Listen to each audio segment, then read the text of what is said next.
একাদশ শ্রেণীর দ্বিতীয় সেমিস্টারের ছাত্রছাত্রীদের জন্য আজকে এই ভিডিওতে আলোচনা করব লালন শাহ ফকিরের গান। এই গানটি বা এই কবিতাটা নিয়ে আজকে আমরা আলোচনা করব। প্রথমেই একটা কথা বলবো, এই যে গানটি বা কবিতাটি আজকে আমরা আলোচনা করব, এটা বিখ্যাত বাউল সাধক লালন ফকিরের একটি কালজয়ী গান। এই গানটিকে নানাজনের নানা দৃষ্টিকোণ থেকে আলোচনা করেছেন। এক এক বইয়ে এক এক রকম বিশ্লেষণ বা আলোচনা পাবে। শুরুতে একটা বিষয় বলতেই হবে, লালন শাহ বা লালন ফকির কিন্তু কোনো গান বা কবিতা লিখে রেখে যাননি। তিনি গান গাইতেন, তার শিষ্যদের দ্বারা পরবর্তীকালে একাধিক ব্যক্তির প্রচেষ্টাতে সেই গানগুলিকে লিখিত আকারে রাখা হয়েছে। যেহেতু লালন ফকির কোনো কিছু লিখে যাননি, তাই তার কোনো নির্দিষ্ট কোনো কাব্যগ্রন্থ থেকে কিন্তু আমাদের এই কবিতাটি নেওয়া হয়নি। তবে উৎস যদি বলতেই হয় তবে বলবো লালন গীতিকা, এই কাব্যগ্রন্থ থেকে লালন ফকিরের এই গানটিকে নেওয়া হয়েছে। এখানে তোমার মনে একটা ধোঁয়াশা তৈরি হতেই পারে, আচ্ছা এটা গান না কবিতা? উত্তর অবশ্যই এটা গান। পরীক্ষার খাতাতে কি লিখবে? কবিতা লিখবে। কেন? সিলেবাসে এই গানটাকে কবিতা হিসেবে ধরা হয়েছে। তাই তুমি উত্তর লেখার সময় লিখবে বিখ্যাত বাউল সাধক লালন শাহ রচিত লালন শাহ ফকিরের গান কবিতা থেকে আলোচ্য অংশটি গৃহীত হয়েছে। বোঝা গেল ব্যাপারটা? যাই হোক, সরাসরি চলে যাচ্ছি আমরা এই কবিতার আলোচনায়। মানুষ ভজলে সোনার মানুষ হবি, মানুষ ছেড়ে খ্যাপারে তুই মূল হারাবি। ভজলে শব্দের অর্থ ভজন করলে। খ্যাপা, খ্যাপা শব্দের আক্ষরিক অর্থ পাগল হলেও বাউলরা নিজেদেরকে খ্যাপা বলে সম্বোধন করেন। তুমি মানুষের ভজন করলে সোনার মানুষ হয়ে উঠবে। মানুষকে ত্যাগ করলে, বিপদে আপদে মানুষের পাশে না দাঁড়ালে, মানুষের দুঃখ লাঘবের চেষ্টা না করলে তোমার মূল হারাবে। মানুষের মূল কি? মানুষের মূল হলো মনুষ্যত্ব গুণ। তাহলে তুমি তোমার মনুষ্যত্ব গুণ হারাবে। তুমি যদি মানুষকেই ভালো না বাসো, তাহলে মানুষের দেহ নিয়ে জন্মগ্রহণ করে কি করবে? তোমার মধ্যে মনুষ্যত্বই থাকবে না। দ্বিদলের মিনালে সোনার মানুষ উজ্জ্বলে, মানুষ গুরু কৃপা হলে জানতে পাবি। এই জায়গাটার সঠিক ব্যাখ্যা কিছু কিছু বইতে পাবে না। দেখো কি বলছে, দ্বিদল এই শব্দের আক্ষরিক অর্থ হলো দুই পাপড়ি বিশিষ্ট ফুল। কিন্তু এখানে বা কবিতাতে দ্বিদল বলতে পদ্ম ফুল বা দুই পাপড়ির ফুলকে মোটেই বোঝানো হয়নি। তুমি যদি বাউল তত্ত্বের কোনো বই পড়ো তাহলে দেখতে পাবে আমাদের চোখের উপরে থাকে ভুরু, এই দুই ভুরুর মাঝের স্থানকে আজ্ঞাচক্র বা দ্বিদল বলে। আমাদের মায়েরা যেখানে টিপ পরে বা বাচ্চাদের ওই যেখানে ফোঁটা দেওয়া হয় কাজলের, বা আমরা যখন চন্দনের ফোঁটা দিই সেই জায়গাকে বাউলেরা দ্বিদল বা আজ্ঞাচক্র বলে। লালনের মতে বা বাউল সম্প্রদায়ের মতে মানব শরীর 7টা চক্রের সমন্বয়ে গঠিত। মৃণাল মানে কিন্তু পদ্মফুল নয়। মৃণাল শব্দের অর্থ হলো পদ্মের ডাঁটা বা নাল। দেখো, আমরা তো অনেকে সামলা খেয়েছি, ওই ডাঁটা বা নালের উপর যে পদ্মফুলটা থাকে ওই নালটাকেই বলা হয় মৃণাল। এই শব্দটাও কিন্তু গানে পদ্ম হিসেবে বা নালের ডাঁটা হিসেবে ব্যবহৃত হয়নি। আমাদের কবিতা বা গানে বোঝানো হয়েছে শরীরের 7টি চক্রের সমন্বয়ককে। অর্থাৎ আমাদের শরীরে 7টা চক্র আছে, 7টা চক্র জোড়া আছে একটা নাল দিয়ে। দেখবি শত শত পাপড়ি যেমন জোড়া থাকে পদ্মের বা মৃণালে, ঠিক তেমনই মৃণালে শরীরের যে 7টি চক্র তা যেন একসঙ্গে সম্পর্কিত। তুমি ভাবতেই পারো যে লালন শাহ এই জায়গাতে কি বোঝাতে চাইলেন। এখানে লালন শাহ বোঝাতে চেয়েছেন সহস্র চক্র থেকে। তোমরা আবার বলবে সহস্রটা কি? সংক্ষেপে এই বাউলদের ভাষাগুলি তোমাদেরকে বুঝিয়ে দিই, যেমন কয়েকটা ভাষা তোমাদেরকে বুঝতে হবে। আমরা বলি ঠাকুর, আল্লাহ, গড, ভগবান ইত্যাদি ইত্যাদি। বাউলেরা বলে মনের মানুষ।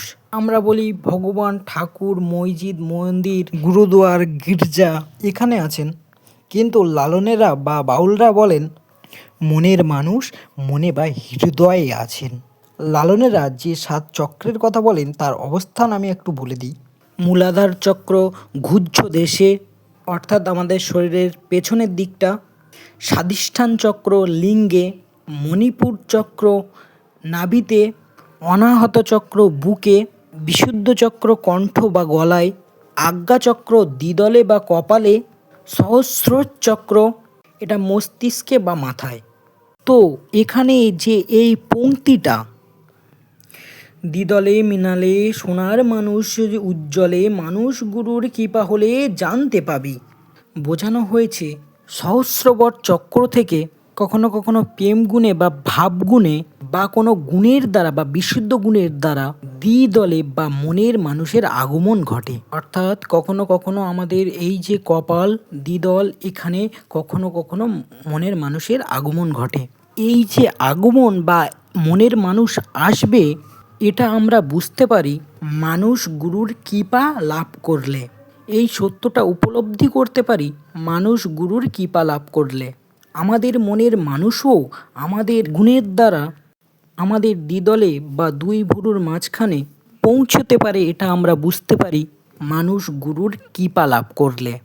আর একটা কি বললাম, এই নালের সঙ্গে এই দ্বিচক্রের কিন্তু সম্পর্কিত। 7টা যে চক্র তাকে কল্পনা করা হয়েছে একটি নাল দিয়ে, যেন এটা এক সূত্রে গাঁথা। তো ঠিক আমাদের মস্তিষ্ক থেকে কখনো কখনো এই যে মনের মানুষ, তার আগমন দুই ভুরুর মাঝখানে হয়, এটাই এখানে বলা হয়েছে। তুমি বলবে বিষয়টা অন্যরকম মনে হলো, আসলে এটাই বাউল সাধনার রহস্য। এই তত্ত্ব বড় কঠিন, বড় জটিল। আমরা সাধারণ মানুষ এ তত্ত্ব সহজে বুঝতে পারবো না। দেখো তার পরের লাইনে কি বলছে, এই মানুষের মানুষ গাঁথা দেখ না যেন আলেক লতা, জেনে শুনে মুড়াও মাথা যাতে তরবি। আলেক লতা মানে হচ্ছে আলোকলতা বা স্বর্ণলতা, যার মূল কাণ্ড কোনো কিছুই নেই, যেটা গাছকে জড়িয়ে থাকে। তোমরা গ্রামে গঞ্জে এই স্বর্ণলতা দেখতে পাবে। তরবি মানে হচ্ছে যাতে পৌঁছবি, যাতে উন্নতি হবে। এখানে কি বোঝানো হয়েছে, এই মানুষে মানুষ গাঁথা, মানুষের সঙ্গে মানুষ গাঁথা আছে। কিভাবে?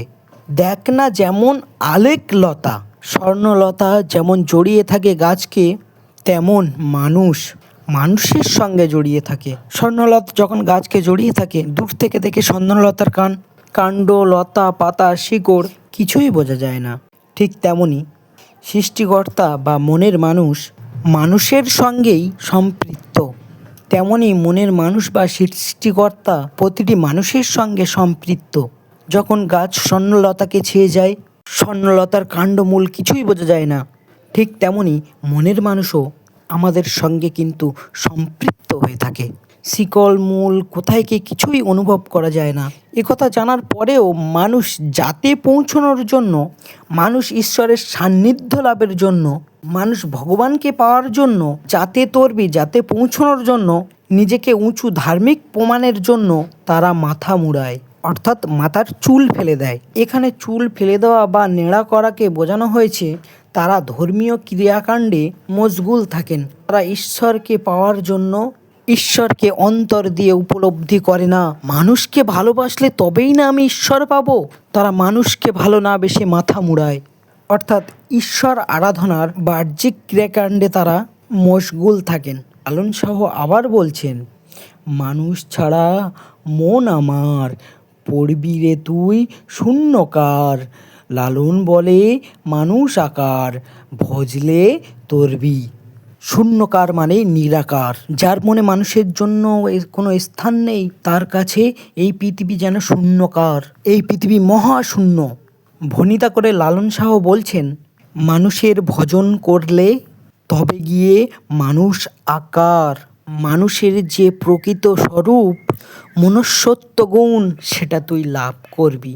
তার মানে মানুষের ভজন না করলে, মানুষকে ভালো না বাসলে, বিপদে আপদে মানুষের পাশে না দাঁড়ালে, মানুষের মতন একটা খেলনা দেহ নিয়ে আমরা জন্মাবো, কিন্তু মানুষ আকার লাভ করতে পারবো না। মন থেকে বলবে আলোচনা কেমন লাগলো। যদি ভালো লাগে অবশ্যই তোমার বন্ধুদেরকে শেয়ার করতে ভুলবে না। তোমরা অনেকেই সাবস্ক্রাইব করে আনসাবস্ক্রাইব করে দিচ্ছ কেন?